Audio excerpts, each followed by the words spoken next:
You work hard, you get paid, you try to be responsible, and somehow, at the end of every month, you find yourself staring at a number that doesn't match the effort you put in. The bills got paid, the groceries got bought, the rent cleared, the car payment left. Life kept moving, but your savings didn't. And the quiet frustration of that, the feeling that you're doing everything right and still going nowhere, is one of the most common financial experiences that almost nobody talks about. So let's talk about it. Because the reason most people feel stuck isn't the reason they think it is. It's not laziness. It's not a lack of discipline. It's not even that they don't earn enough. It's something quieter than that.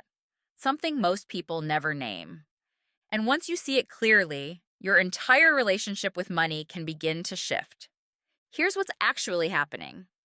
Every time your income grows, two things compete for that money: your lifestyle and your future. Most people assume those two things can both win at the same time. They can't, because lifestyle growth happens automatically.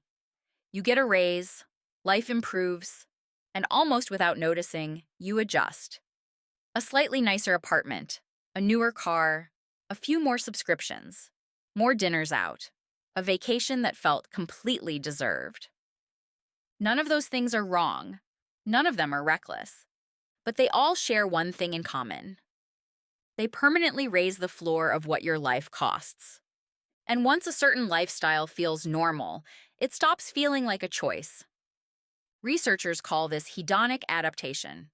It's the human brain's remarkable ability to adjust to new circumstances and then treat them as the baseline.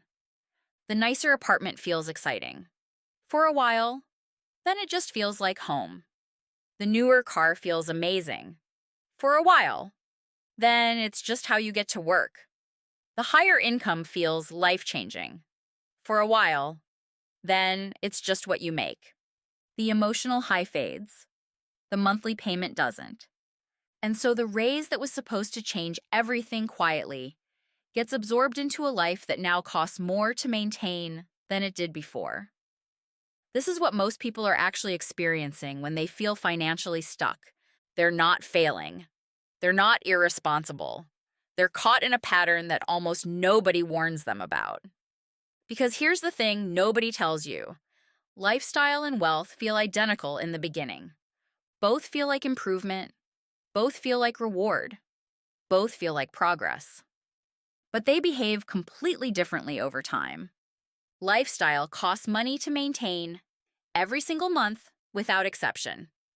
Wealth has the potential to generate money, quietly, in the background, while you sleep. That distinction sounds simple, but it changes everything. Think about two people who both receive the same raise, say $5,000 a year. The first person improves their life with almost all of it: new furniture, better restaurants, a streaming upgrade, maybe a gym they actually use this time. The second person enjoys part of it and quietly redirects the rest into assets. From the outside, those two people look nearly identical for years. Same neighborhood, same car, same vacation photos. But underneath, something very different is happening. One person is building a life that requires more to sustain. The other is building a foundation that gradually requires less. 5 years pass. 10 years pass. And eventually, those two paths diverge so completely that you wouldn't recognize they started in the same place. This is why some people earn 6 figures and still feel financially fragile. And it's why other people with more modest incomes quietly become stable, then secure, then free. The difference almost never comes down to income alone. It comes down to what happens in the gap between what comes in and what goes out. That gap is everything. It's not flashy. It's not exciting. It doesn't make for an interesting story at dinner. But compounded over time, it becomes the most powerful financial force most people will ever have access to. Consider how simple the math really is. $200 a month. That's it. $2,400 a year kept instead of spent. Over 10 years, That's $24,000 before any growth. With average market returns, it can become something considerably more powerful. Not because of genius, not because of luck, because of the gap, protected consistently over time. Most people understand this in theory. The hard part isn't the math, it's the resistance. Because the world is not set up to help you build that gap, it's set up to close it. Every raise creates new temptation. Every promotion creates new expectations. Every financial step forward invites new pressure to show it. Society celebrates the car, the watch, the house, the visible proof that you're doing well.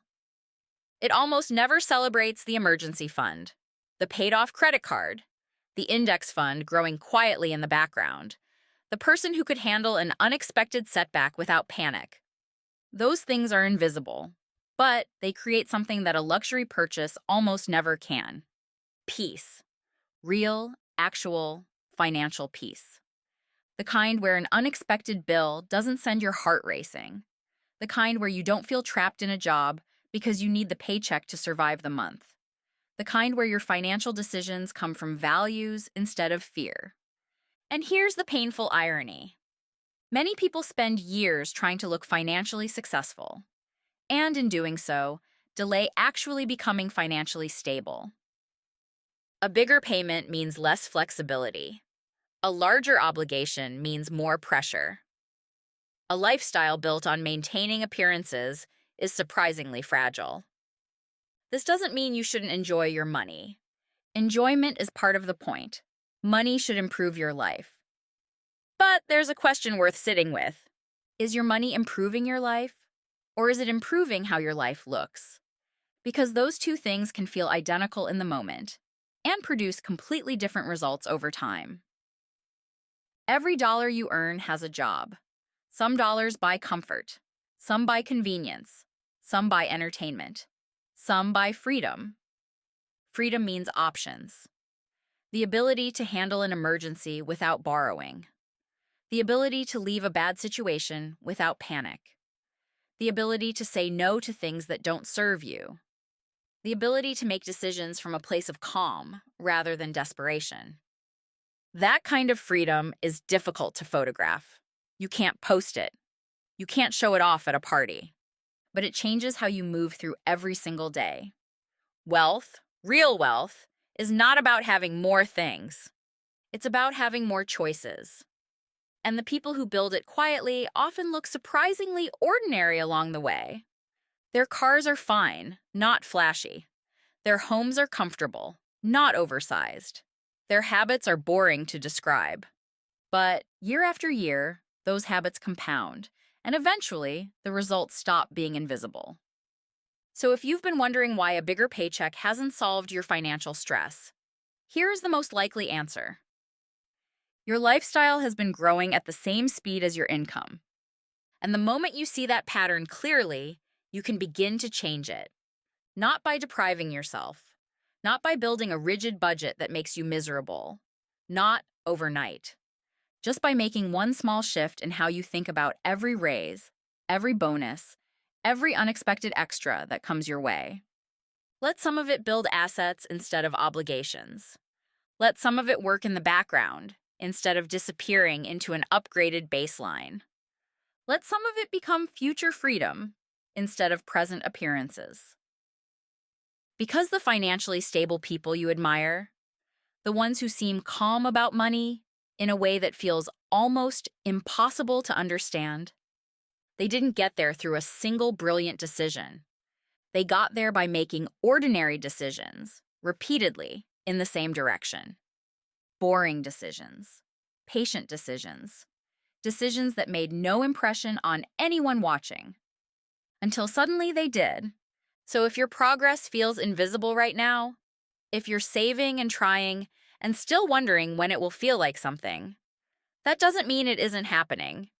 It may simply mean you're still in the quiet part, the part before the curve bends, the part where wealth is being built before it looks like wealth. And that part, as unglamorous as it feels, is exactly where the foundation is being laid.